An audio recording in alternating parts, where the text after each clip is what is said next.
How do you feel about people who say Ozzy Osbourne's music sometimes is a sort of doorway to darkness? You know, it's down the slippery slope to the devil. To be honest with you, really, I just take it as tongue-in-cheek. All I can say is that I am not into Satanism. I'm not a devil worshipper. I've never been involved in black magic personally at all. I wouldn't know how to... It takes me all my time to conjure myself out of bed in the morning. I ain't conjured up the devil.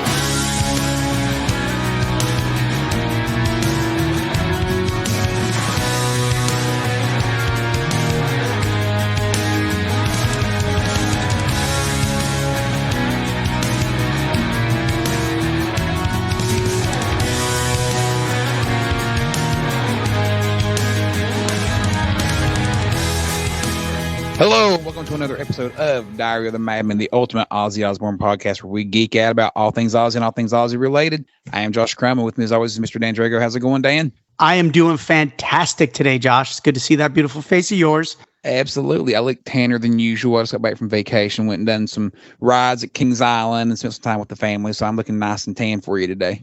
Yes, I'm looking nice and dehydrated. We had 32 days in a row out here in Phoenix, Arizona of being over 110 degrees, and it was murder. I'll tell you, man, murder. That is brutal. Thursday in Kings Island was the hottest day of the year at the park. Wow. And needless to say, I did get a little bit overwhelmed with the heat at one point.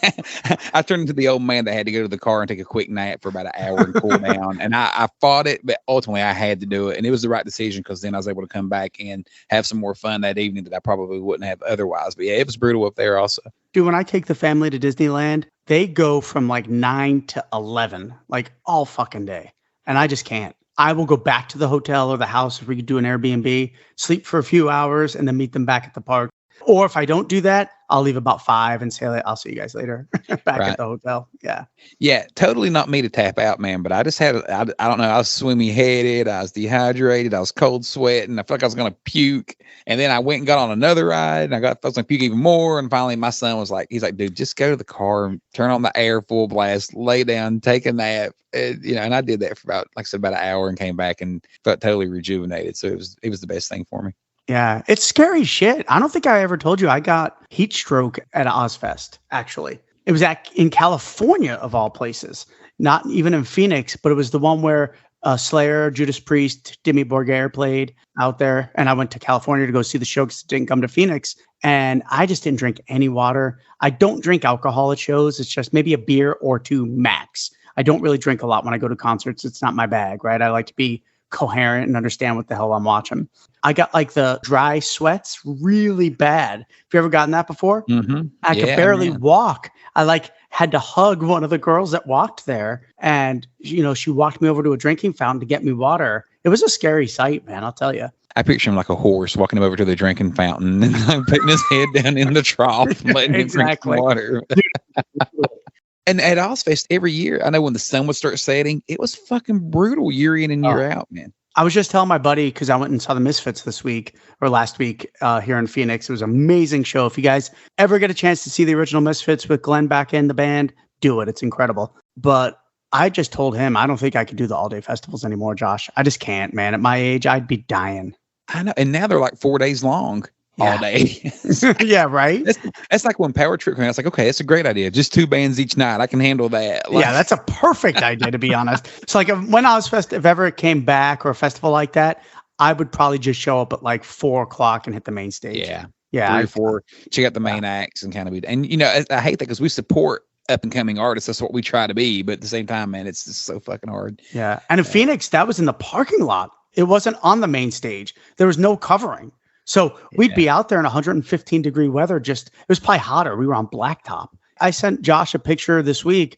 Our car outside, it's not inside the car, got up to 139 degrees sitting on the blacktop, the outside of the car. It's like we're on Mars or something, man. It's insane. It is crazy. Yeah. I was talking to a friend of mine the other day. Sorry, Venus. I got to get that ready going. Mars is further away from the Earth. Venus. I was talking to a friend of mine the other day, and I was telling him I was out west at this time last year when you and I went out to LA, and I came and saw you in Phoenix, of course. And I said, I've always said that, yeah, but it's not so muggy and humid. And I said, but then once you get up there, it's just what you're used to. I said, they're non-humid heat was worse to me than the humid heat. Like, it was fucking awful. And he described it perfectly. He said it's like someone's got a blow dryer, like a hair dryer, and they're just blowing all over your body all the time. And I'm like, that's exactly how it feels. Yeah, it does. It's perfect. It's like it's just all over you, you know, whereas humidity in the South is just sticky. It's sticky and icky. But this was like somebody's blowing hot air on you all the time. And I was like, that's the best way to describe it, man. So yeah. I'm glad you're still with us and you haven't melted down yet. Oh, thank God for remote start on the car, man. I use that all the time. So by the time you get in the car, it's already the air conditioner's popping and going. It's almost a necessity. You know, the first time I ever saw that was somebody that came from a cold weather town. And I was like, oh my God, it's amazing. But now they've become real popular out here in Phoenix. It's pretty cool. Yeah, I can see that for sure. So I am super excited that for many things, but this is our last episode of the Patient Number 9 discussion series, man. We've made it. How does it feel to make it? Yeah. Hey, almost exactly. Slow and steady wins the race, right? Yeah. Hey, it's been a great experiment for us. We're going to do this for every album Ozzy does release eventually, even if it's back albums, whatever. I think this has been a great exercise. I personally enjoyed the shit out of it because, I mean, we knew all the songs like the back of our hand anyway, but I don't think I've ever analyzed lyrics and done stuff like that so much on an Ozzy album before. It gives you time to really appreciate every track. Definitely. And before we get started, I just want to let everybody know I was on our buddies Uncle Steve's Iron Maiden podcast last week. It's going to come out this week, August 1st or 2nd, somewhere around there. Please give him a listen. If you are an Iron Maiden fan at all, it's just like what we do here for Ozzy over there for Iron Maiden. And I kind of talk about my love and history of Iron Maiden, and I give some great lists because, you know, Josh and I are always about lists and ranking and stuff like that. You know, Uncle Steve has been on our show. He did the amazing Black Rain and Scream battle. And I'm so proud because he is now a huge Black Rain fan. Loves the record, man. I think that's awesome. And that's all we want to do. We want to educate people and bring light to what you may not be familiar with already. And I think that's the most gratifying thing you want to get out of the show is when someone says, hey, I didn't enjoy this so much till I heard your podcast. Then I went back and kind of found what I was missing from it. That's very gratifying. Yeah. He brought it to my attention too. He's like, you know, I just heard over and over these albums stink. And I never really gave Black Rain and Scream a chance.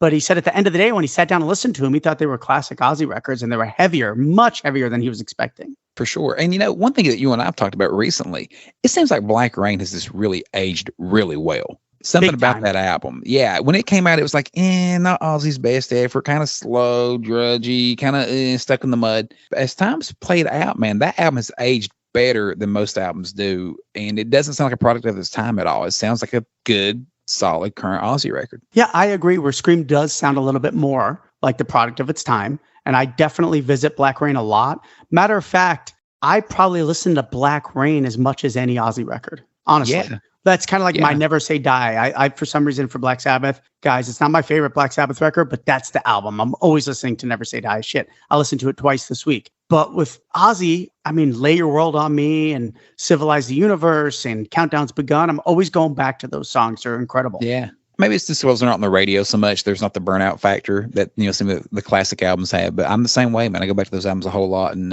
hell, I'm still going back to Patient Number 9 a whole lot. I'm sure you are too, right? Well, hell yeah, absolutely. It's incredible. Yeah. And thank you for sharing this experience with me, man. I mean, it has been almost a year to the day, by the way, that Josh and I were in California meeting and listening to Patient Number 9 for the first time. And that's been a fast year, man. I can't believe it's a year ago. What do you think about that, Josh? Unreal, dude. I've really reminisced on it a lot these past few days with my Facebook memories showing all the pictures we took and stuff. And it's like, wow, it's been a year. Like, it's been a fucking year already that we did this. It's unbelievable. That means that, like, the song Patient Number 9 has been out for like a year and 2 months or something, because it had been out for quite a while before that came out. By this point, Patient Number 9 should have settled into us to where we don't really revisit it that much. But I think we still revisit it quite a bit. And I think our discussion series has a little bit to do with that. But it just honestly hasn't aged that much to me. I truly believe, I was going to talk to you about this. This has been the last episode of the Patient Number 9 discussion series. I was going to ask you about this anyway, so I'll go ahead and bring it up right now. Now that we're a year out and we're finishing up our discussion series, but looking back at it, do you believe that Patient Number 9 was the right single to be the lead single from this album now that it's played out a year later? And where do you think it ranks as a song in classic Ozzy lore? So the first part of your question is yes. I do think it's the first proper single. Unlike God Is Dead, I did not think that was the right single for 13. But I do feel Patient Number 9 is.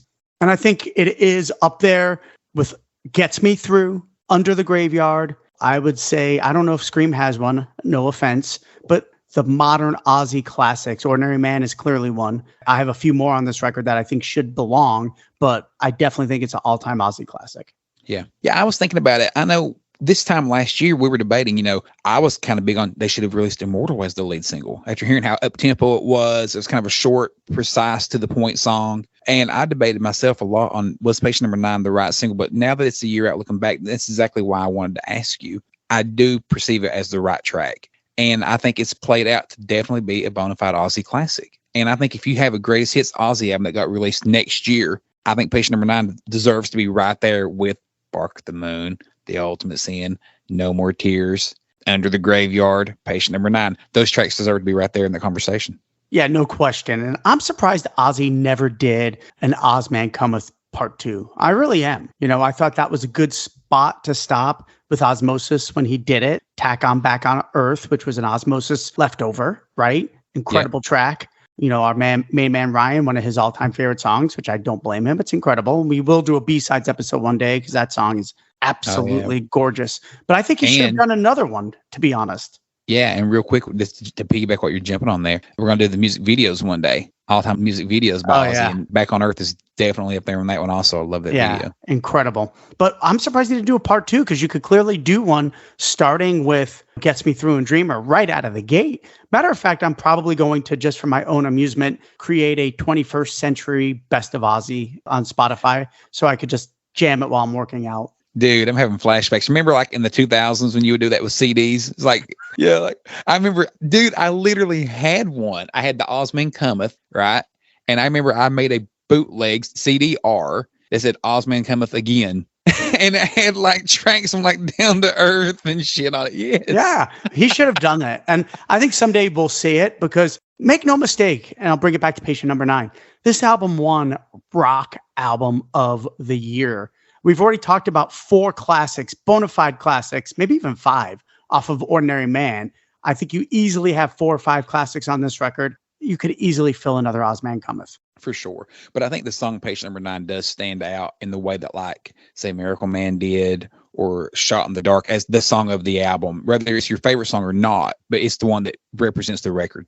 I don't think it stood out to me as much initially. I liked it. I liked it a lot, but I don't think it was as accessible as a lot of those songs you just mentioned. I think it took a little bit of a time to grow. I'll tell you which song was like that for me. It's going to blow your mind. Ready for this? Let's go. No More Tears. The first time I heard No More Tears on the radio, because that was the first single, and back in the day, you had to live by your radio over and over and over for hours because it was the only way to hear. Mm-hmm. I heard, the new Ozzy single's out, and I listened for probably 5 hours before I heard it. And I remember thinking, it's a really good song, but it felt so different to me at the time. Mm-hmm. No More Tears just felt so different. And I feel that Patient Number 9 captured that same feeling for me. Like, man, this is a really good song, but just very different, a la No More Tears. Yeah, but that's exactly what I'm getting at. How now that we're a year out, you look back and go, that was the track. It is a classic Ozzy track. And now it fits the mold of where he would be in 2022 when it came out. And that's exactly what it set out to do. And looking back at it, it was the right call. And I agree totally. And I can see that with No More Tears, man. It was very different. And Ozzy went back to his heavier route there with No More Tears. And that track was heavy as shit in 1991. Yeah, it's like, man, like Ozzy's back to, because you had your glam phase, and Ozzy fell into that a little bit too with Shot in the Dark. He comes out of it a touch of No Rest for the Wicked, but No Rest for the Wicked's slamming record. It is. I think No More Tears is a bit heavier as a track. The one song that's pretty heavy, shockingly, is Breaking All the Rules. That's a pretty heavy tune. I would say Ozzy makes it more poppy, where on No More Tears, Ozzy's a little bit more eerie and that, intimidating, evil Ozzy, where Breaking All the Rules is just one of the greatest pop melodies ever written. Yeah. It's incredible. That guitar lick is heavy. Yeah, 100%. The guitar lick is freaking brutal. And Ozzy kind of had a Sabbath vibe, like a sabotage vibe in his voice with that track. So I can definitely hear where you're coming from with that. Great stuff, man. That's exactly what I wanted to get at. So I'm glad you see it the way I do. Just when you look at, so many people don't know the album titles and of the song, right? Or they'll say, hey, I saw Ozzy on the Miracle Man tour or whatever, and it's just Patient Number 9 kind of does do that in retrospect now that we're a year out. Yeah, no question. So let's spin this a little bit. We're going to probably go a little long today, guys. I'll tell you right now. We got to wrap up the whole show. We got to talk about 2 tracks today, and we got to give our best of list. That's okay. I'm okay to go a little long. I hope you guys are ready and willing to go for the ride today. It's the only time in his life he's ever went a little long, for the record. Josh knows me way too well. Is my wife on this show? So No, anyway. she's texting me right now. All right. So we want to talk a little bit about bands and their perception of change. I think this is a great topic Josh wanted to bring up today. So Josh, I'm going to throw it over to you. Let me pick your brain a little bit on what you wanted to discuss. So the reason this came up in my mind today is, for those that don't know, I'm a massive fan of the band Seven Dust. And aside from Ozzy and Black Sabbath, they're probably my favorite band. I've followed them since 1998 or so. Seen them live as many times as I have Ozzy, probably 20 some times live. Have every album, have always just followed them. And their newest album's out called Truth Killer, came out July 28th, last Friday. Go check it out. And I happen to really like it. I didn't get to listen to it as much as I'd like it because I was on vacation, like I talked about earlier. And after finally being able to soak it in and really listen to it, I find it to be an extremely fun, different album. It still has the classic Seven Dust vibe, no doubt. You know, a band is who they are. They still have all the original members. It's got their classic sound. But this album represents a growth in the band. I think they've taken a step forward. The songwriting is a little bit more progressive. It has moments of pop elements. Some people may hate me saying that, but there's moments where it's a little more radio friendly. The opening track is called I Might Let the Devil Win, and it could be almost on a pop album. It sounds like it could be on a local hit station. But it also has the heavy drive at the end of it to kind of make it sound like Seven Dust at the same time. But online, I'm reading a lot of diehard Seven Dust fans who, I love the guys. You know, they've never let me down, but this album, I just don't know, man. I just don't know. So the reason I bring this up to Dan is some of these bands get stuck in a rut of what do you do? Do you reinvent and try to do something different and grow? Metallica, right? The Black Album's a great example. And don't get me wrong, the Seven Dust album isn't that kind of departure. It's a very subtle departure, but there is a definite growth in this record. But bands can get so stuck that they have to have a certain sound that the fans won't allow anything else. But as a band, you want to grow and expand and try. Dan's doing this right now. Dan's doing less heavy rock albums right now that he's than what he used to write in the past. But at the same time, you have bands like AC/DC where you know the sound, you know what you're going to get when you buy it, and that's all you ask for and want. Slayer, and I find Slayer too. Yeah. Great example. I just find it to be such a tricky spot for an artist to be in. I was going to see what you thought about that kind of stuff. I think it just depends on the band. And I'm sorry to interrupt you there earlier, but I think bands like AC/DC and Slayer, Iron Maiden, I think is a big one for this, even though their newer style doesn't mesh with their earlier style, but their last 4 or 5 records, all very similar. I think Seven Dust, it's funny you say that, and I'm not ripping them. I do have a lot of respect for Seven Dust, but I feel like, how do I say this? You hear one song, you've probably heard their style, right? I think that's fair to say. Yeah. If you like one, you're going to like pretty much everything they've ever done. Right. And if you don't, you probably won't. It's very fair to say. Yeah. So I don't see a lot of diversity within their band. I mean, once in a while, they'll have like a cool acoustic track and he might sing a little bit more or he might scream a little bit more. But at the end of the day, the whole feel and vibe of the song is very Seven Dust. Now, as a songwriter, I take that as a compliment because I just had this conversation with my wife because I write a lot, obviously.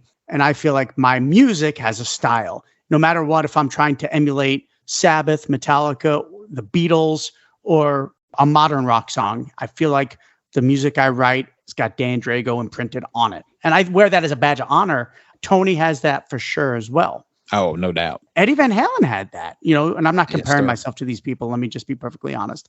I'm just saying that I feel like we all heard it. He just said he's Eddie Van Halen, didn't he? We heard it. No. You know what I'm saying? But I think at the end of the day, what you want to do as a band is never lose focus of that original sound. And I think you could expand on it a little bit. And I think Metallica is the exception, not the rule, because me and Josh both love Load. I'm not going to lie. I think Load is a great record. I'm not saying I like it as better than, Ride the Lightning or Master of Puppets, but I don't think it's the abomination that everybody thinks it is. I think Load is incredible. And I take my hat off to Metallica. Another band is Judas Priest. I think Judas Priest can do something like Screaming for Vengeance and Defenders of the Faith that are very much like bookend albums. And then their next record, Turbo, is something completely different, but they can get away with it because at the end of the day, Rob is Rob, and those guitar players are shredding on every track.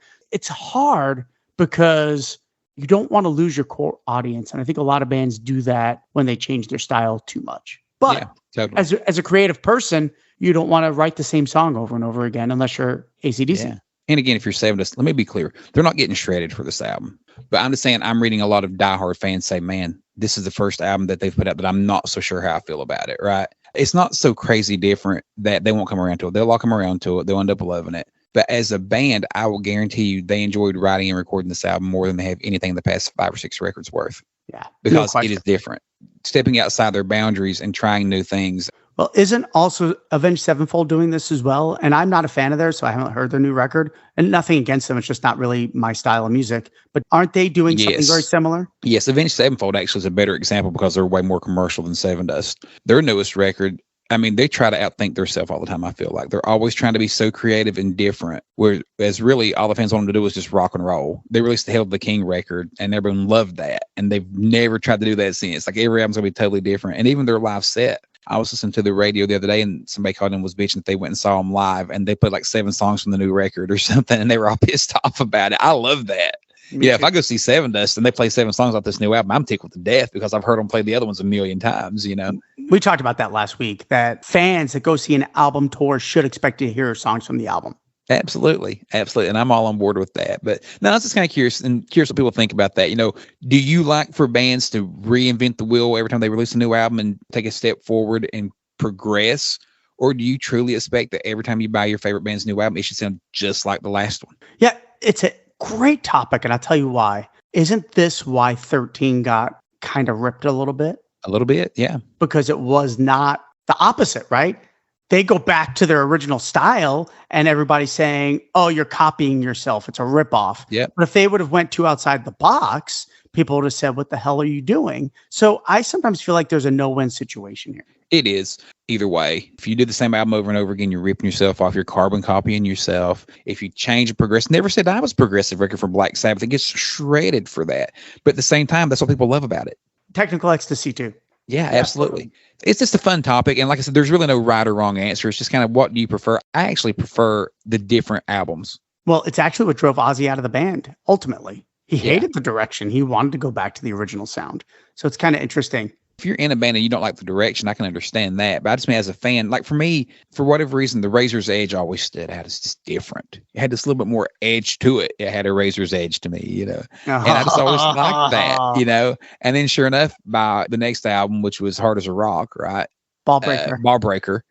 They're back to classic AC/DC just like that. And, you know, maybe it's just the drumming. You know, maybe having Phil Rudd back behind the kit was some of that. I don't know. Well, they also went to Rick Rubin, who kind of did a Ozzy Black Sabbath thing to them, which was get back to your roots.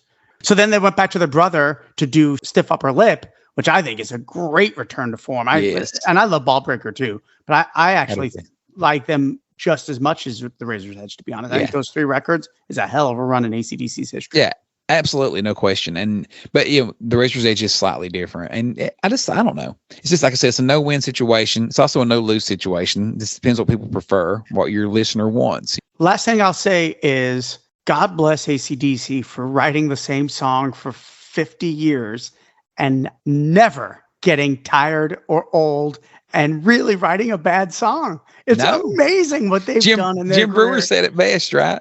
He's like, every AC/DC song sounds just alike, but they all fucking rock. Yeah, but they're all kind of different too. I mean, TNT doesn't sound like Thunderstruck, but it's clearly AC/DC. Maybe I should pick 2 Brian Johnson songs. Hell's Bells sounds nothing like Thunderstruck, but it's clearly AC/DC, right? And they both fucking rock. And they're both amazing. All right, so let's get back on to Ozzy news here a little bit. I know this week Ozzy came out and talked about having to remove some mesh filters for blood clots that he was having. And my wife also suffers from blood clots. She's on blood thinners every day for the rest of her life. So, you know, very personal for me. Let me just say this. It's a horrible thing to deal with blood clots. You know, my wife had surgery on them and it's nasty, but removing the mesh filters is not a terrible procedure, right, Josh? You work in the medical community. No, it's nothing, not much. And even Ozzy said it goes, it's not as bad as it sounds. You know, it's not really a whole lot to it. And I think Zakk Wylde had some blood clot issues. Yeah, he did. Yeah. Scary. So obviously that's the reason they came out that he didn't do the Power Trip Festival, but I'm starting to believe he was never really even going to do. I think it was just to sell tickets. I really do. And I'm not a conspiracy guy.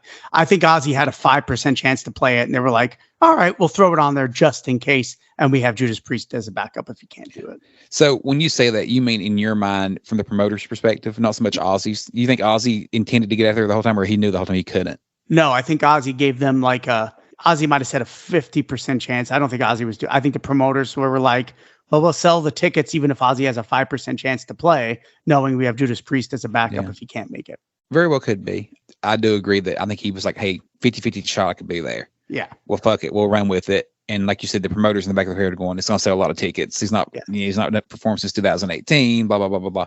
I could see that. I don't think Ozzy would sit out and deceive the fans like that. I think in his mind, he wanted to be there and thought he could be there. He mentioned on Ozzy Speaks that he hasn't recuperated from the past surgery as quickly as he had hoped. He sounded really tired, Dan. I was kind of this, even on the show here recently, I mentioned how good he's been sounding with his voice lately when he speaks. He's more audible and clear, and his breath is a little bit more available. And he sounded really tired on Ozzy Speaks. It's kind of discouraging to hear him. Yeah, it is really disappointing and worrisome. That's the best word I can come up with, because he's gone through so many medical changes in the last couple of years, man. I'm very worried about the man.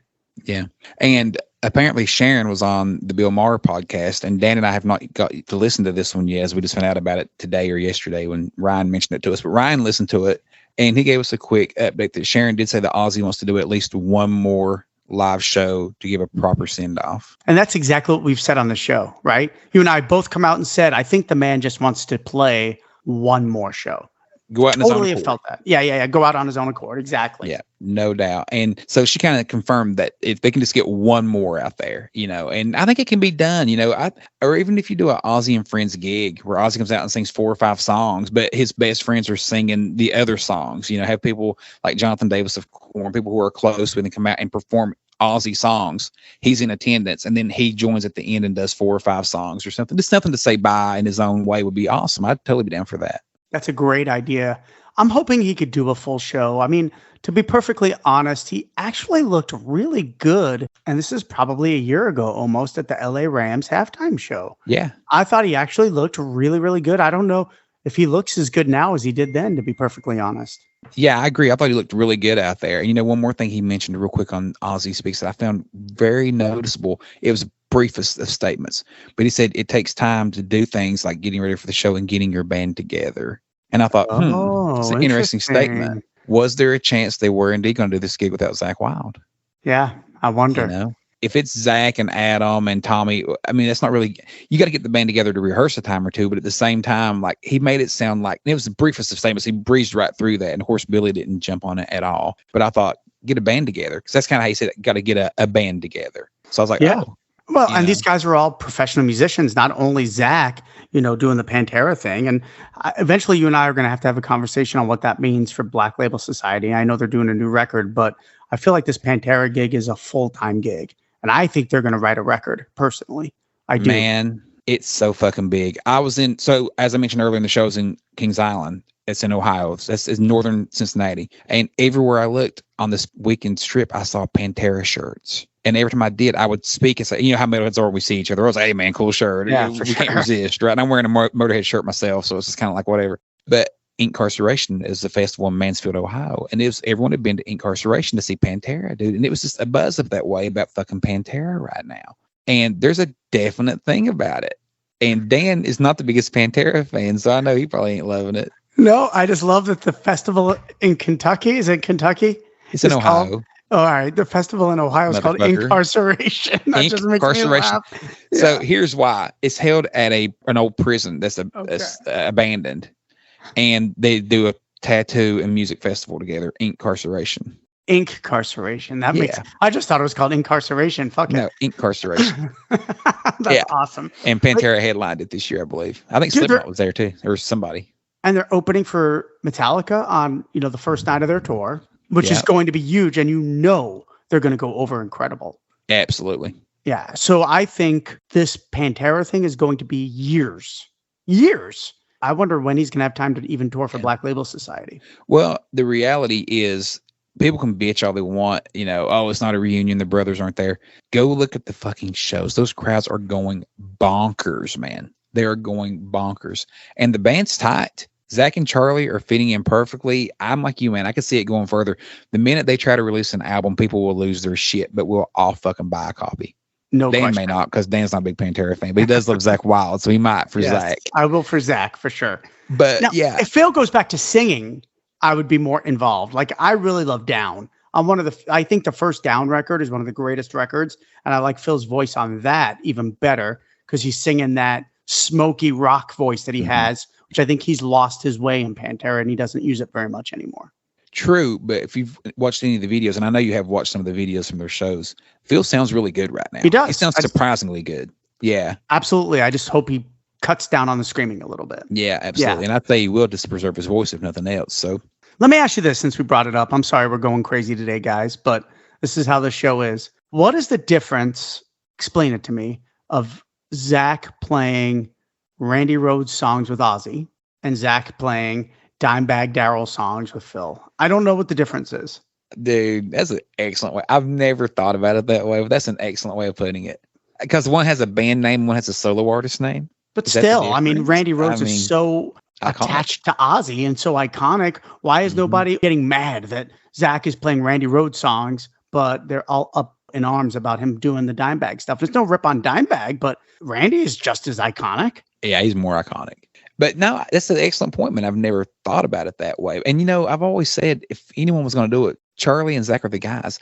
Dimebag had a tattoo on his forearm of a bullseye with the Black Label skull in the middle of it, man. He loved Zach Wilde. Yeah. So if anyone's going to do it, that's the perfect person. But no, that's an excellent way of looking at it, man. And I've never thought about it that way. But yeah, what's the difference? And, if those guys vibe and they want to put out a record, I'm all cool with it. The one thing they can't lose focus on, though, and they've not, is for the band, for the fans, for the legacy, for the brothers. And I think that's awesome. That's who Zach is. That's who Zach is. 100%. And, on the stage show, they got Vinny and Dime's pictures up there in the background. They got Zach's got him on his vest, right? St. Dime and St. Vinny and this and that. As long as they never lose focus of those guys, I would 100% be down for a record. Yeah, for sure.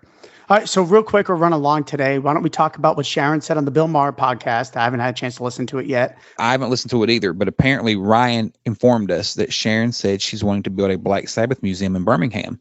And that would be very cool, right? Dan, you'd be all about that. We'd love to go to Birmingham and see some Sabbath memorabilia. It needs to be done. It just needs to be done. It would be amazing. Yes. And I think her vision, because people can bitch about Sharon, but she has a massive vision, is for it not to only be a museum, but also have a side stage where you could have live music and bands play at the Black Sabbath Museum and have a music school for kids to come learn how to play instruments. What a fucking cool idea, man. It's actually a genius idea. And as much as people hate Sharon, she is all about Ozzy's legacy. And I think this is a great way to do that. I'm all for it because I think they deserve way more than just a bench. And I love the bench concept, but they deserve a full museum in Birmingham of where they came from. I think it's a great idea. Great idea. And their guys are getting older. I know I'm only 43 and Dan's only slightly older than me at like 44 or 45. But as you get older, I was throwing you a bone. You're only slightly older than me, 44, 45. Yeah, plus 6. But, I think you'll agree. As you get older, the less and less you require shit. Do you feel that way? Like the older you get, 1000%. Yeah, like when you're 20, you collect I collected fucking bottle cans and shit, like pop cans or whatever when I was growing up. Hey, this one's got the Reds on it, Cincinnati Reds, I'm going to keep it, whatever. As you get older, you don't really want things as much as you used to when you were little. So I'm sure all the guys have all kinds of shit in their houses they would love to donate to be seen on display by the fans and stuff that we would eat up, seeing Tony's old guitars or Bill's drumsticks or just whatever. It'd be fucking awesome. All the original lyrics they've been posting, right? Absolutely. I love looking at those, man. It's so cool. Maybe that's what that's leading up to a little bit. Some of these posts like that. All right. So I think it's a brilliant idea. Let us know what you think about it. I would make the trip to Birmingham. If I went to go visit London, Birmingham is about 2.5 hours, I think, from London. I'm not sure. Yeah, but I would make the effort if it was a museum. I'm not quite sure if I'd do it to go see a bench. It's just reality. Yeah, love the bench, like you said. And we, real quick, Ozzy the Bull. I would totally like to see that big, massive fucking bull. I think it's huge. Yeah, it is awesome. And they unveiled it this week. Yeah, that's what I was going to say, the unveiling. It was nice to see. If you haven't watched the video, we do have it posted on our website. But Ozzy the Bull being unveiled at the station in Birmingham. And Ozzy's sister Jean was there along with Sharon for the unveiling. And how cool was that, man? I love when Ozzy interacts with his siblings and stuff. It's so cool. Yeah, it just seemed to be a normal human being like the rest of us. Yeah. And seeing it her, humanizes them, right? Absolutely. And I think that's the charm of the guy. I think the people that don't like Ozzy, which mind boggles me, but that's what makes him so likable, is he's very much one of us. More than anybody else, right? Absolutely. Ozzy's just one of us. He's a guy that earned this the hard way, right? Lived, had holes in his socks, had one pair of shoes with holes in it. I mean, he grew up and had to earn everything he got. He's never forgot that. And he's never forgot it. So many people do forget that. Yep. There's always been a sense with me of if Ozzy can do it, I can do it. He has that about him, that if he can do it, anyone can do it. So, yeah, totally. All right, Dan, that said, are you ready to move on to today's topic? We are. Man, I cannot wait to discuss God Only Knows. And we're also doing Darkside Blues, which probably won't take up too much time. But today's focus will be God Only Knows mainly. All right. We all know that Dan has jacked off over this song from day one. So we'll let him start, Dan. When you first heard God Only Knows, what comes to your mind? This is the only song in the listening party that brought a tear to my eye when I heard it for the first time. I was blown away by the chorus. First time I heard this song, I thought Ozzy wrote his Hey Jude. That's how powerful that chorus was to me. Nice. And I just thought, oh my gosh, this is an amazing song. And it's difficult because I'm not quite sure, is it a ballad? Is it not a ballad? It has ballad tendencies. Ozzy's melody is very ballady, but the guitar is kind of doomy. So it's kind of weird. I'm not quite sure if it is a ballad. I know Josh didn't think it was a ballad when he first heard it, and I thought it was. But now a year later, I'm kind of 50-50 on it. I feel like the guitars are very heavy. It reminds me a lot of You Won't Change Me in a way off of Technical Ecstasy, which has super heavy, doomy guitars, but Ozzy's delivery is very ballady on that song. Is that a ballad? I'm not quite sure. I'd say You Won't Change Me is definitely not a ballad, but it's got that vibe. Same as See You on the Other Side. I feel like it's kind of in that park. The guitars are rocking on it. I'm over the moon of this song. I do think it's better than 1,000 Shades. I think this is on par with Holy for Tonight.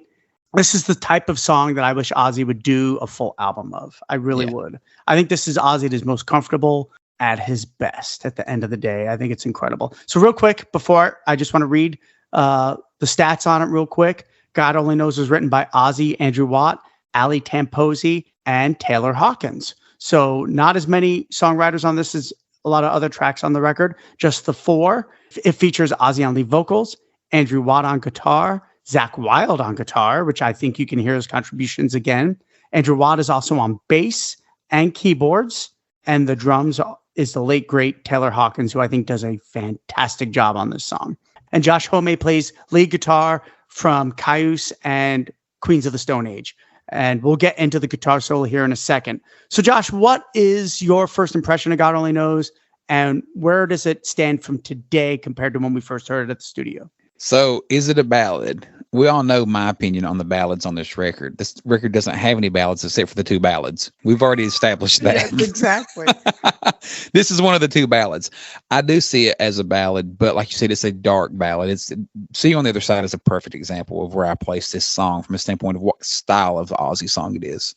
Lyrically, I think it's meant to be ballady with the content of what he's trying to get at, but it definitely has a doomy sound, like you mentioned. I wonder if any, like a Fender baritone guitar. I'm not sure if me or our listeners are with those, but there are these guitars that Fender makes that have crazy heavy strings. They're like in between a bass and a normal electric guitar, and they have a really brassy, heavy sound. It kind of has that vibe to it. Maybe I'm wrong. Andrew Watt does like to experiment with shit like that. For sure. Not above playing a Telecaster or something on this album, where he plays Strats a lot, actually. So I wondered almost if it's not one of those, like a baritone guitar, to give it that really brassy, bassy sound. Definitely has a doom vibe, but like I said, the lyrical content is definitely more of a ballad. I think Ozzy's delivery is too. Absolutely. Yeah. So I think this song Ozzy sounds incredible on. I really do. I love the outro. I love when Ozzy does outros all the way back to Sweet Leaf through today. There's something about Ozzy outros. Back on Earth has a great one. I Just Want You, probably the best of his career. This would be a good topic to have maybe someday, Josh. But I love the yeahs at the end. And, I love that outro. I think the chorus is inspiring. It's uplifting. I feel emotional when I hear it. I just think they knocked it out of the park on this song.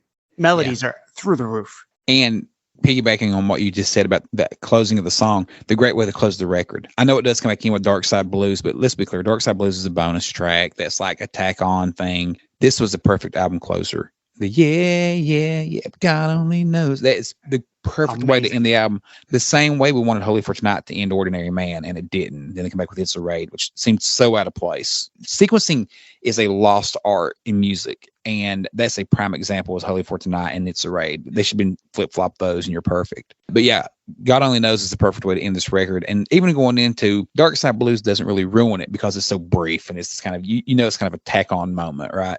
But yeah, I totally agree. And the standout thing in this song, aside from Ozzy's melodies and the vocal delivery, is the guitar solo. And I know you said earlier we'll talk about that. I'm ready to dive into that. Give me your initial thoughts when you first heard the guitar solo and now, and how it's changed. I think the guitar solo then and now is both underwhelming. Shockingly, I like Josh Homme, he's a great player, but I think the problem with it is it's too long. It's like 1minute and 10 seconds. And I just don't think it's interesting enough to go 1minute and 10 seconds of what he's playing. I think if they would have cut that in half to a 30, 35-second solo, took the best bits of it, we would have been onto something here. And I think it would have been a more memorable, enjoyable solo. But why did they give him 1minute and 10 seconds to solo over? That's a lot to write. I mean, I'd write solos constantly. Typically, my solos are about 35 to 42 seconds. And that takes a while to write a whole solo for 1minute, unless your name is Zach Wilde. It's just too much. And I think it's okay. And there are bits and pieces where I go, oh, that's a cool little run he's doing. Oh, that's a cool little rhythmic part he's got. And I think there are bits and pieces there. It just went on way too long. And I do think it knocks the song down from one of the all-time greatest to an incredible great song. And I think if it would have had a great guitar solo on it to boot, I think it would have been better, because I don't think that the solo matches the emotion of Ozzy's vocals enough. So I have a lot of strong thoughts on this guitar solo.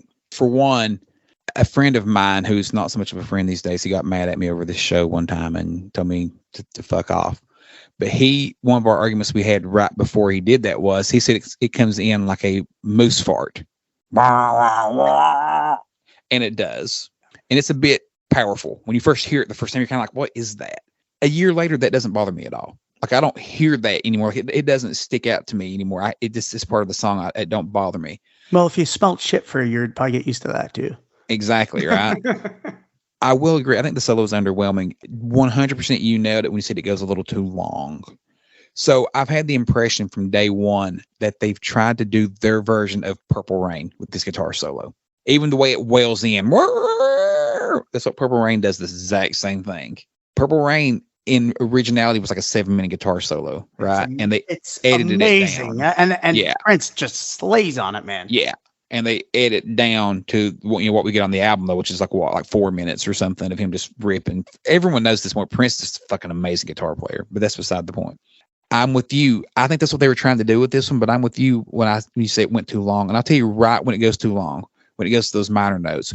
And it starts going downward, kind of descending. It's like down. And you're like, okay, right there. It should have been over right there. But then I love the right before it kicks back in. I love that lick. But yeah, just a little bit too long. I think they were trying to do Purple Rain. I think they failed the solo side of Purple Rain on that. But I think that's what they had in mind. Don't you think he doesn't also match the emotion of the song? Agreed. Yeah. But I think in their mind, that big bassy tone and that the squealing coming in, that I keep doing that. Sorry, listeners, I when this comes in. I think that's what they were trying to do. That was fake emotion. I think they were trying to give you emotion with the tone, but Prince gave his emotion with his hands. I would have loved to have heard Eric Clapton on this song.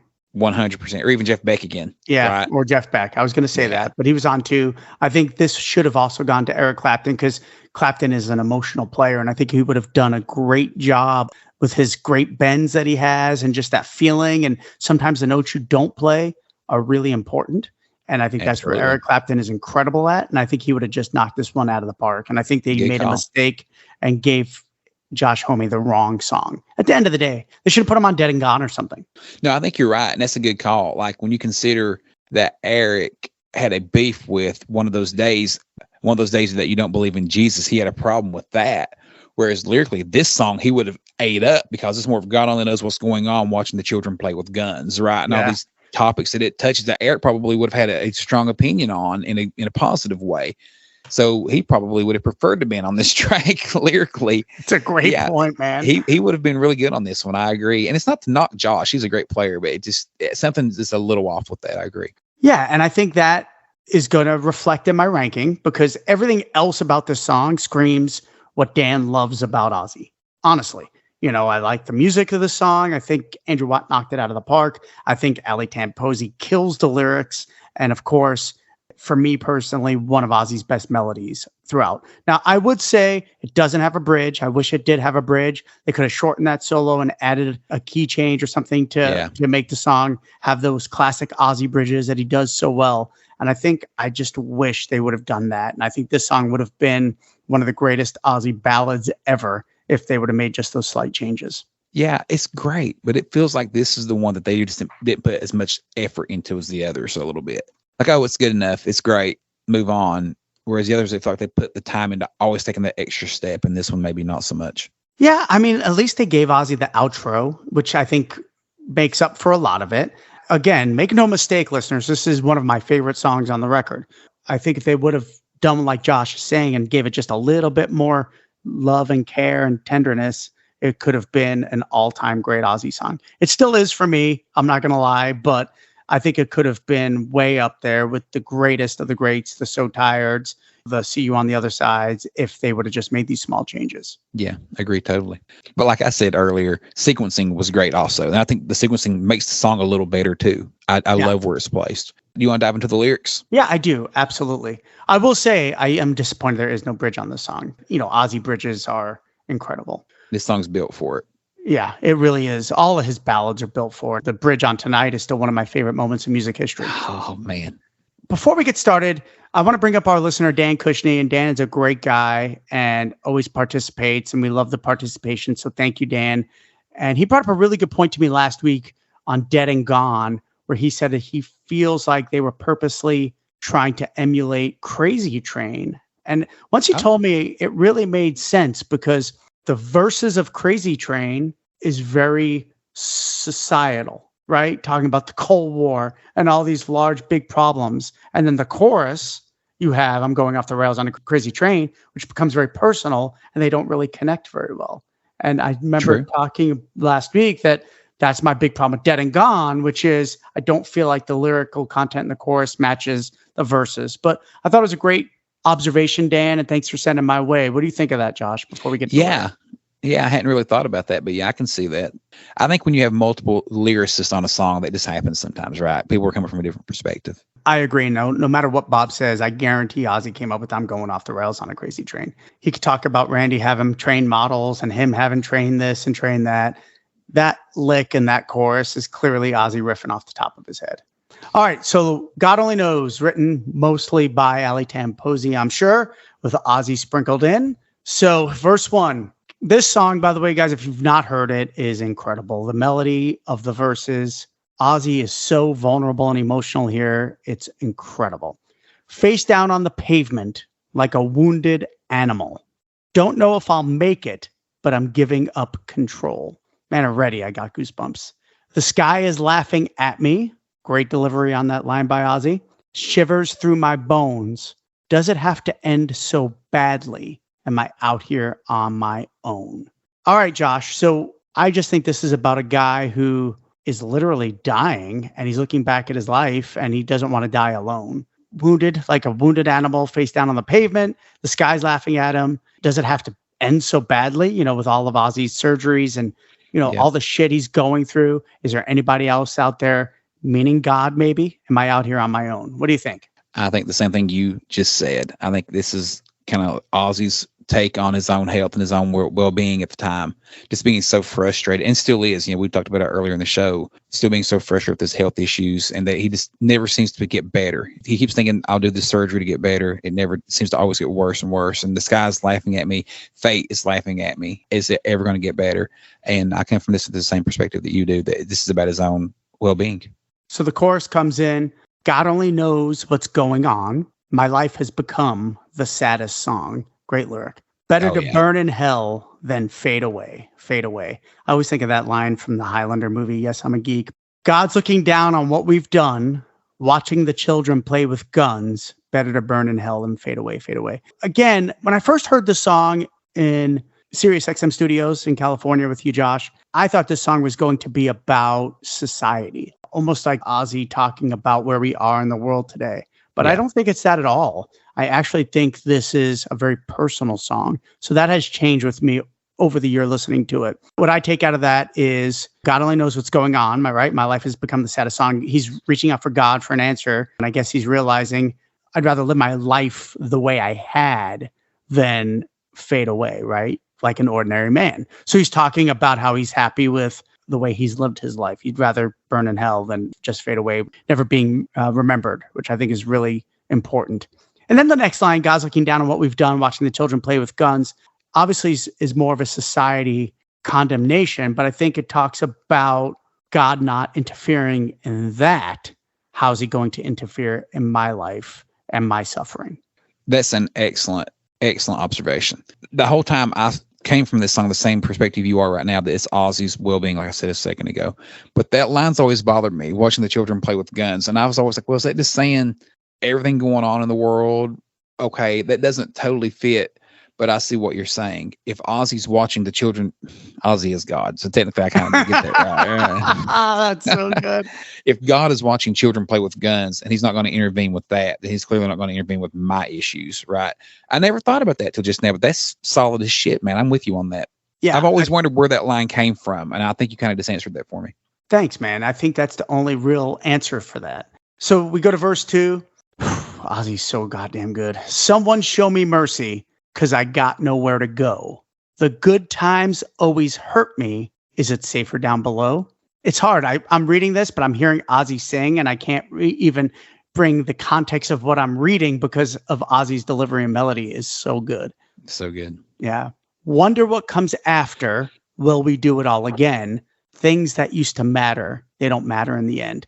Great ending to that stanza, man. Great. Things that used to matter, they don't matter in the end is so awesome. And I think, again, those are very self-explanatory. Wonder what comes after. Will we do it again? Talking about reincarnation. Do we go to heaven? Do we go to hell? It's a very thought-provoking song that I think has got super intelligent, intellectual lyrics. And I think Ali Tamposi really, really did knock it out of the park. And I love the Somewhere Show Me Mercy because I got nowhere to go, right? It's just incredible, man. What a great, great stanza. It's very obvious what this stanza is about. It's just about someone contemplating their death and what they've done in their life. What do you think? Yeah, I agree totally. And just never going to get better. Just giving up, right? And just where they stand, like you said. One thing I wanted to jump on real quick. Someone show me mercy because I got nowhere to go. I love how right there the bass and drums drop out and all you have is Ozzy and his melody and the guitar. It's so fucking good. It's so common in rock and roll for the guitar to drop out and the bass and drums are going with the vocals, but it's so rare to have the guitar and vocal only, no bass and drums. And I love that little subtle drop. It's one of those things, if you weren't paying attention, you wouldn't even notice it. But then when it slides back into the groove, the second half of the verse, when he says, wonder what comes after, will we do it all again? Things that used to matter, they don't matter in the end. The groove comes back into the track. They're back in the pocket and everything's just flowing again. It's so fucking good, man. It's such a good transition.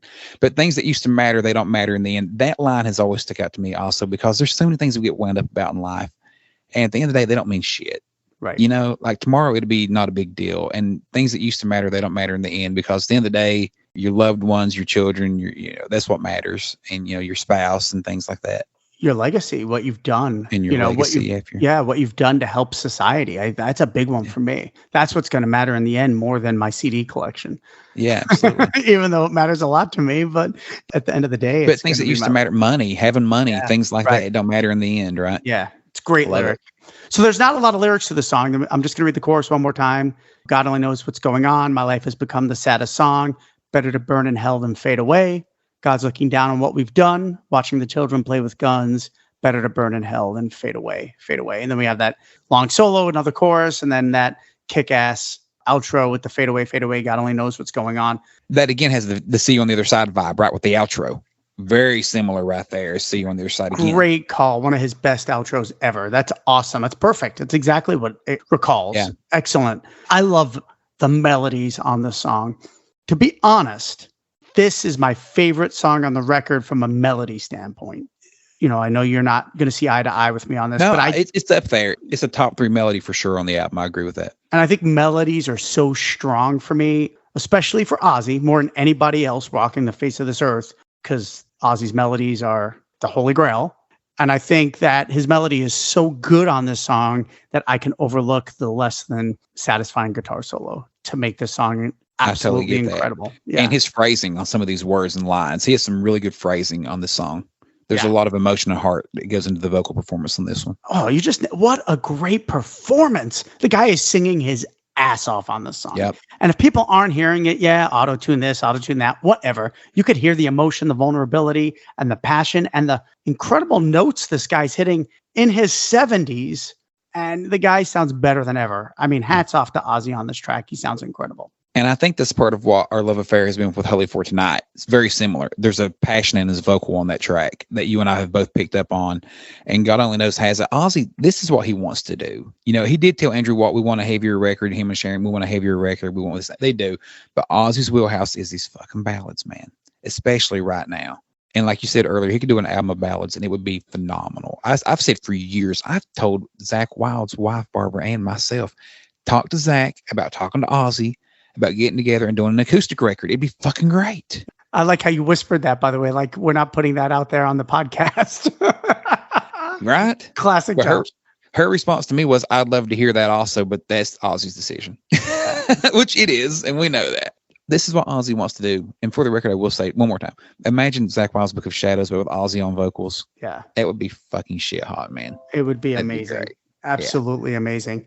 I always thought it'd be great to hear Ozzy do kind of like that. Remember when Unplugged was all the rage back in the day? I thought it'd been cool for Ozzy to do some of his classics rearranged for acoustic guitar, because I think he would have nailed it. Speaking of Barbara Ann Wilde, I need to throw her a shout out. She's really good to me and Dan. She likes to chat with us sometimes and shoot the bull. She's excellent. Amazing. I do want to say, we forgot to mention that last episode. So at the end of the Evil Shuffle, we were questioning what was screamed at the end of that track. And I teased we might reach out to someone and ask if they know the answer to that. Well, that person was Barbara Ann Wilde. And she did get back to us and said that she didn't know, that she would ask Zakk. And then the next day she messaged us and said, Zakk didn't know either. He's never heard it. So there you go. There it is. So it's obviously not Zakk saying it. It's obviously not Zakk. Well, it could be. Who knows what gets captured in the studio? Could be. Yeah, he could have just been screaming in real time and didn't realize that it picked up. Yeah, it could be. But that was a great response. And we went to share that with you guys on the last episode and forgot. But yeah, so Zack's not even aware of it, doesn't know what it is. She didn't know. We were hoping to get a sweet answer on that one, but the mystery remains unsolved. All right, so let's move on to Darkside Blues. We are going to cover this real quick. It is the 13th track on the record. And I think Josh would agree with me. In my brain, Patient Number 9 only has 12 songs. Yeah. This is clearly a throwaway, even more so than I Love You All off of Scream. This is even more of a throwaway to me than that. And that's a throwaway. It's funny because I love Part 1. I think Part 1 is flipping incredible. Melody's so damn good. Yeah, I'm still waiting for a full version or a Part 2. Tim Palmer, please record a Part 2 with Ozzy, because that song is incredible. And we want a 3.5, 4-minute version of it. Maybe because it was on Ordinary Man as a Japanese bonus track, so you and I were very familiar with it. And I'll always remember, Josh, to the day I die, you and I sitting there when it came on thinking and looking at each other, is this going to be a full version? Is this going to be a new version? Did they write the whole track? Is it going to be like a 3.5, 4-minute song now? And unfortunately, it was the exact same version that was on the Ordinary Man record, except heavily, heavily drenched in effects and reverb, which I think sounds god-awful. So before I dive into any lyrics or anything like that, Josh, what do you think of Darkside Blues? Well, you just nailed it. When they announced Darkside Blues as a track, not even a bonus track, just a track on the album, we were just convinced it was a completed version. Because Ozzy, he's been writing on Darkside Blues since Ozzy and Jack's World Detour. He'd go around singing that all the time. I love my heart in the dark side of the city. And Jack was like, Dad, write that song. I'm tired of hearing you sing that all the time. So that song goes way back with Ozzy, that melody, those lyrics. And I thought, finally, a finished version. I was pumped for it, actually. One day, not long before we got to hear the track, Dan or Ryan was like, I guarantee you it's the exact same version. And I'm like, surely not.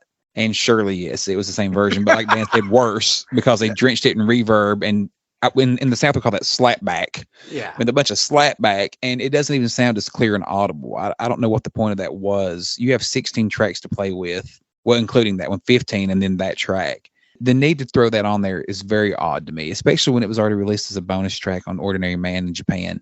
Very awkward. I prefer the Ordinary Man version, hands down. I do like it. I'm a bluesy guy. I love Ozzy playing the harmonica. I like the melody. I like the lyrics, you know. It's classic blues that Buddy Guy would sing, right? She stole my heart, so I stole her purse kind of stuff, right? Stole her ring. Totally unnecessary and just didn't seem to fit. I didn't see the point in this. Yeah, I don't either. And I love the melody. That's the sad part. That verse melody is incredible that Ozzy came up with. And it's such a throwaway track. I much prefer the Ordinary Man version. I do. Is it Ryan that prefers the Patient Number 9 version? I don't think so. I don't think so. There's somebody in my life, maybe it's my brother, prefers the Patient Number 9 version, and I don't by a long shot. It's awful, to be honest. I barely listen to it, and it drives me crazy because sometimes, you know, I'll listen to my Spotify. So what Spotify will like take the band you listen to a lot and make a playlist. And I was going through a timer. It always threw Darkside Blues on there for my Ozzy song. And I was getting like mad because I'm like, come on, man. You know? It's the top 25 most listened to track on your Spotify. Yeah, exactly. Right. So the cool thing about this song, obviously, it's written by Ozzy and Andrew Watt. It only features Ozzy and Andrew Watt. Watt's playing slide guitar and Ozzy's on vocals. I believe, and correct me if I'm wrong, Josh, but I'm pretty certain they started the sessions with this to relax Ozzy. Let's do something, you know, we'll do like a classic blues jam just to get him kind of relaxed and singing instead of being like uncomfortable. So I think that they did a great job with that. Yeah, and Ozzy comes in with what he knows. Again, going back to Ozzy and Jack's World Detour, he was singing that melody and those lines for years leading up to that. Dad, write that song. It's getting old. I'm tired of hearing you sing it all the time. So clearly it's something Ozzy's had in his back pocket for a while, the melody and then those lyrics. You know, like you said, it's a fun track initially with the Ordinary Man version. I just don't understand doing it again on this one. If they had finished it out, I think we all would have loved it, but it just is what it is. It's unnecessary. We already had it. Bring on the 3 more tracks that we haven't heard yet. We're ready for those. Yeah, with Taylor Hawkins, right? I mean, come on. Yep. Some assholes, not naming names, Josh and Dan, you know, spend $45-$50 on the Japanese version of Ordinary Man to get that track. And I'll tell you, I was really disappointed when I got it being 1:40. I mean, I do like the song, but even getting that Japanese bonus track, I was like, I can't believe I paid $50 for a 1:40 song. You'd do it again in a heartbeat. We would, of course. Yeah, course. 100%. Yeah. Yeah. Could say Ozzy drinking out of a toilet. I'd be like, all right, I'm buying it. We'll see what it is. I just don't understand. And if they were going to put it on the record, why add the effects? Why just not leave the original version? Because it's cleaner and clearer. I just don't get why they added the effects. I don't either. So let me go through the lyrics real quick. It starts off with the all right. You know, Ozzy's playing that harmonica. He kind of does that melody on the harmonica, which is really cool. Let me get, I left my heart in the dark side of the city. I left my soul outside the gateway to hell. I think that's actually incredible lyrics. That's a great line. Yeah. Hey, Mr. Eddie Trunk, guess who wrote those lyrics, by the way? Okay. She was my girl, which is probably my favorite delivery on the song, is that line. She was cute and she was pretty. And then I stole a diamond ring as well. All right. And then he has the classic, haha, that's jazz. And that's the whole song. It's really easy. I don't even know if we have a meaning behind it. It's Ozzy riffing off the top of his head. He had that melody stuck in his brain for years, and he finally got it out a little bit. But like you talked about, it's just a classic blues thing about a girl breaking his heart. So he stole her diamond ring as well. I thought that was, yeah. And the accent, because he does say a diamond ring as well, but it's that accent, a diamond ring, which is her diamond ring as well. But it's the way he said, a diamond ring as well. That heavy British accent. Yeah. I just love, you know, I left my soul outside the gateway to hell. Such a classic Ozzy line. And it reminds me of something off of Damaged Soul. Like that lyric could have been in Damaged Soul, which I 100%.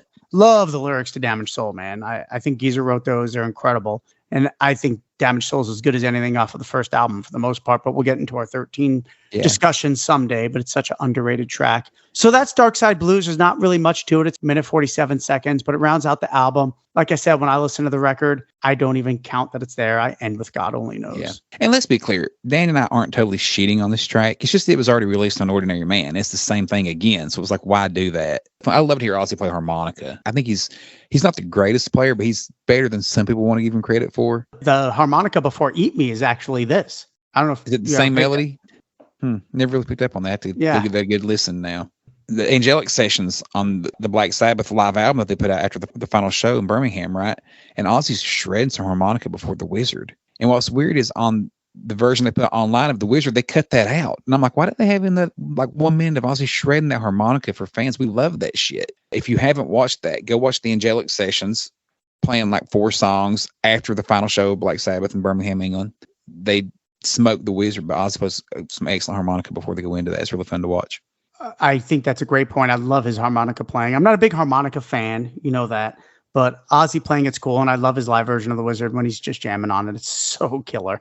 Hey, what do you think? We're done with the whole Patient Number 9 recording sessions. I think it was incredible. I love that we did this. I hope the listeners enjoyed it.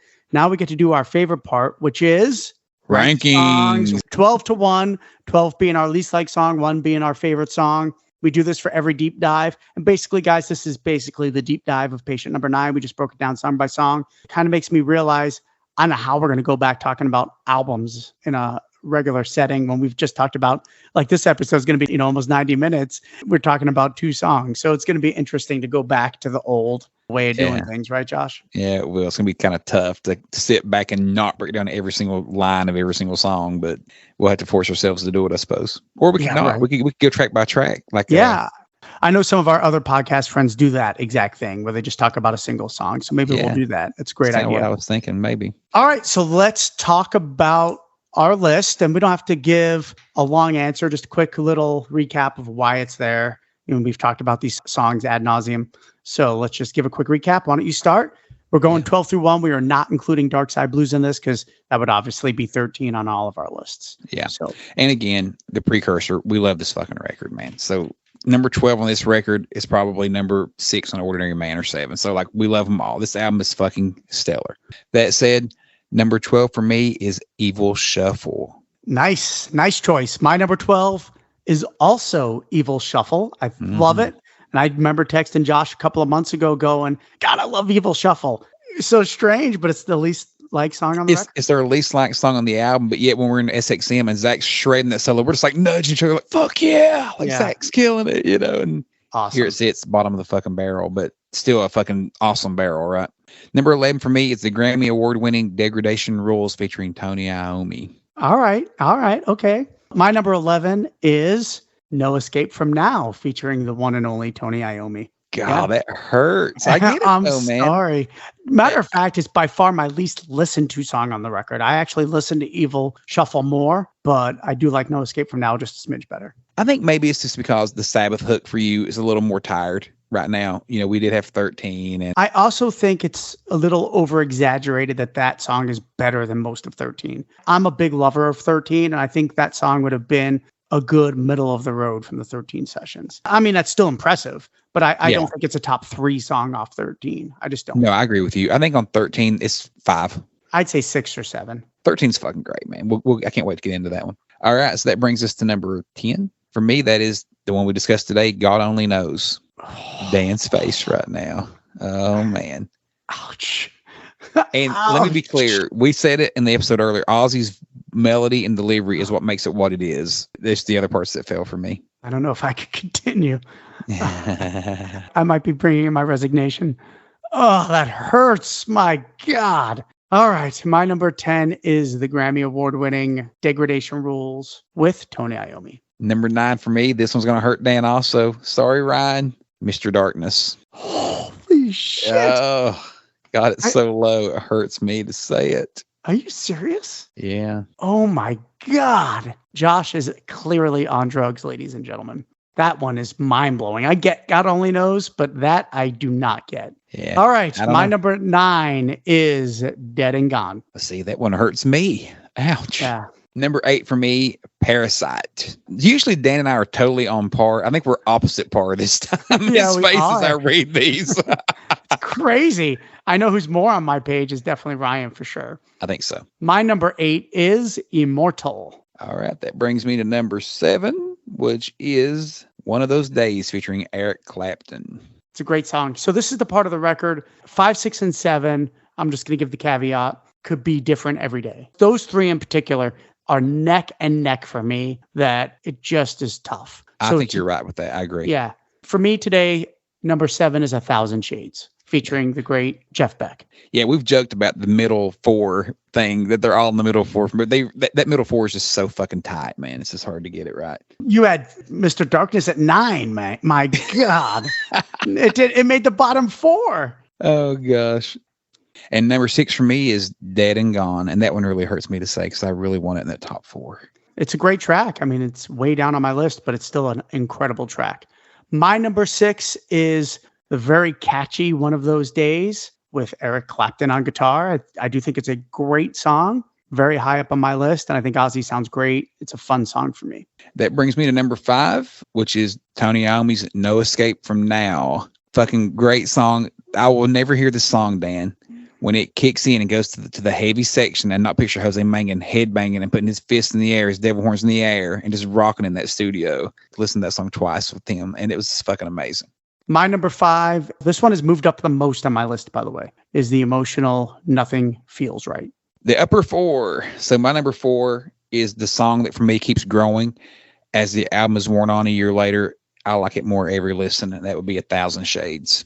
If we'd have done this listing 8 months ago, 1,000 Shades probably would have been around track 9 or 10. It's a great song. Absolutely. It's a great song. And Jeff Beck's playing in this one is better than it is on Patient Number 9, I think. Yeah. Like I said, 5, 6, and 7 for me are all interchangeable. They're all incredible. So my number 4, ladies and gentlemen, is basically Josh's bottom 4. So why don't we go ahead and get that started right now? My number 4 is the Groove Laden Parasite. I think it's incredible. Super catchy. I love it. All right. That brings us to the top 3. Da-da-da-da. My number 3 is the ever catchy, should have been a single, Immortal. I'm surprised you kept it that high. It's pretty incredible. When I actually listed them today, I started to drop it because it has slid for me a touch. But when I look back over the past year, I've held this one at such a high regard. I mean, for the longest time, I claimed it should have been the first single. Right. So I was like, I got to stick to my laurels on that. For me, placed at number 3, maybe the perfect spot. It really is a great song. It was 8 on my list, which is that middle 4, which is incredible. None of my songs changed. So if I said it was a middle 4 when we did the episode, it stayed in middle 4. So I was very cognizant to keep that, just as well, I was not. So, yeah, I know. My list was made today. Well, I will tell you, every song was in the middle 4, upper middle 4, so you had no choice. All right, my number 3 is the amazing, emotional, incredible lyrics song we discussed today, God Only Knows. It's high, man. I love it, though. I love it. It's so great, though. Again, this speaks to the depth of the record that we're so off on this one. Because Dan and I usually, if you've listened to this show, we're usually pretty on par with each other. And we're off on this one, but that speaks to the depth of the record and the consistency of the album, right? So number 2 for me is the awesome Nothing Feels Right. Yeah, I knew you really liked that one, which you did not like the first time you heard it. Yeah, oddly enough. Yeah. I was like, this is a single. We're in trouble. We're in trouble. Yeah. You were so underwhelmed, man. Well, and with that and Degradation Rules back to back, it was kind of like, oh man, like, I don't know. I remember you telling me I think Ordinary Man's going to be the better record. Yeah. Once Nothing Feels Right. I was convinced. So I love Nothing Feels Right. That one moved up a lot for me, man. That went to number 5 for me on my list. So I get it. I think it has the best guitar solo on the record too.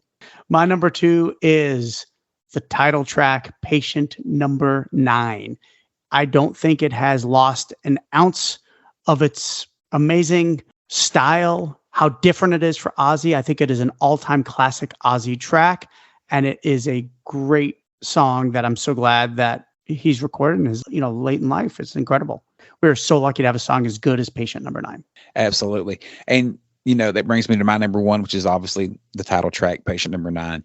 When we first heard Ozzy say, we're already working on another album, right? He announced that when they released Ordinary Man, we're already working on another album. And it wasn't but a few months later, we got this song called Patient Number 9. He was so quick to throw that title out there. Like, we've known this title for years, like 2 years before the album came out, that there was a song called Patient Number 9.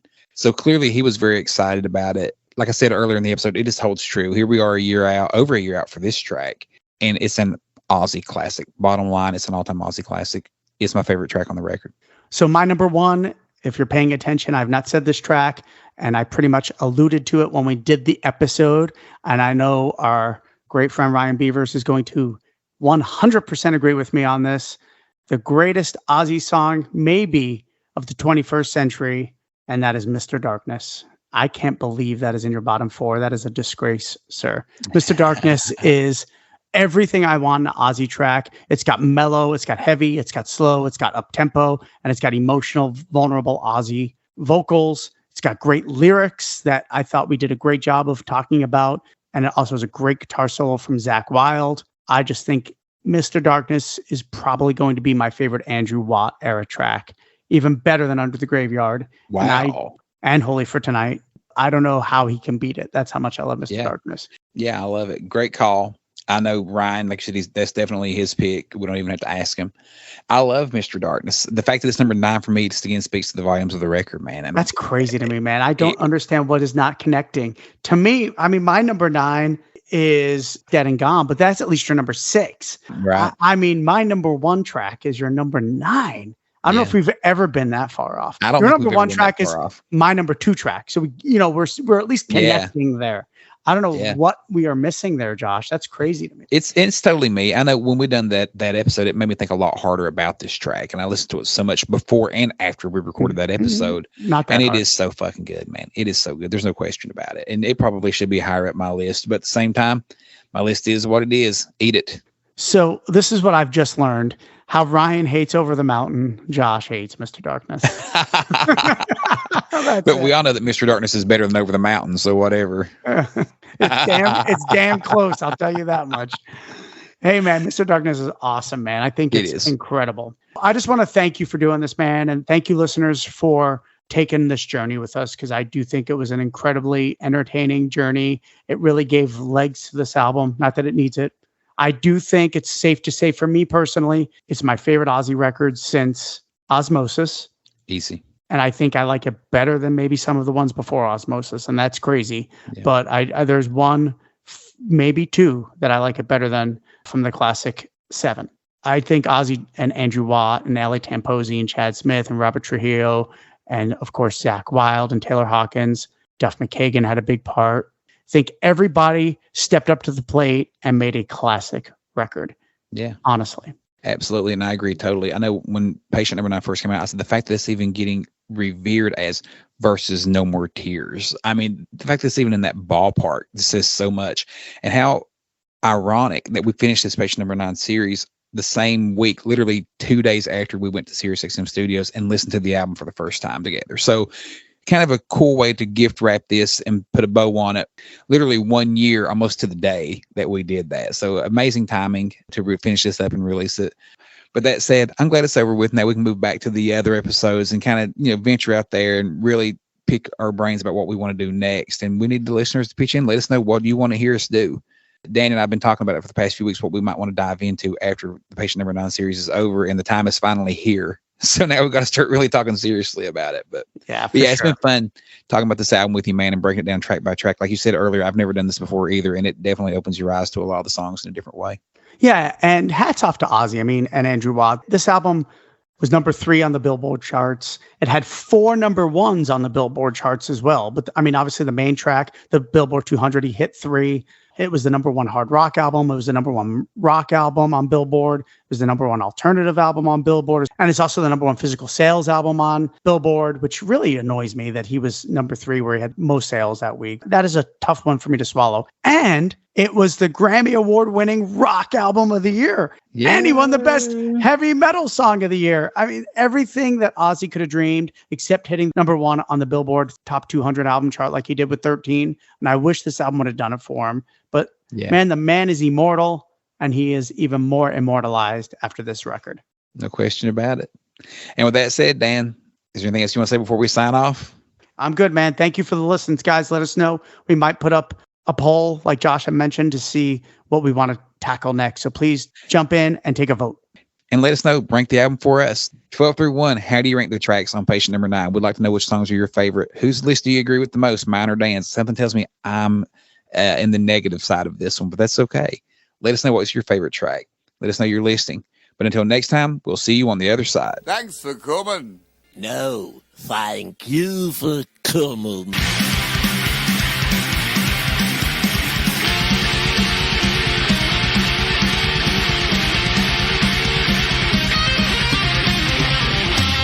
Yeah. Released in 93 for Live and Loud. Yeah. So, 100%. So it's only 7 years. And that seemed like forever since Live Aid. It seems like forever. Yeah. Yeah. Bands do that now. 92. Now that's 40 years ago. Now they'll have 4 bands, and it's nothing to go that long between albums or between, sorry, reuniting or whatever. I lost a decade 30 years ago. That's what happens when you get old. Yeah, exactly. I think I've lost a couple decades. I just lost a decade, dude. Of course, you know me. I don't think anything's a ballad, so that's beside the point. I don't know if this is, man. I've kind of come on your page on this one a little bit. I came on your page. So what did your buddy say about the movie? That explains why I can't turn it. It's so sticky. I hope you got your gloves on. Oh, that's funny. Oh man, I don't know. It's crazy.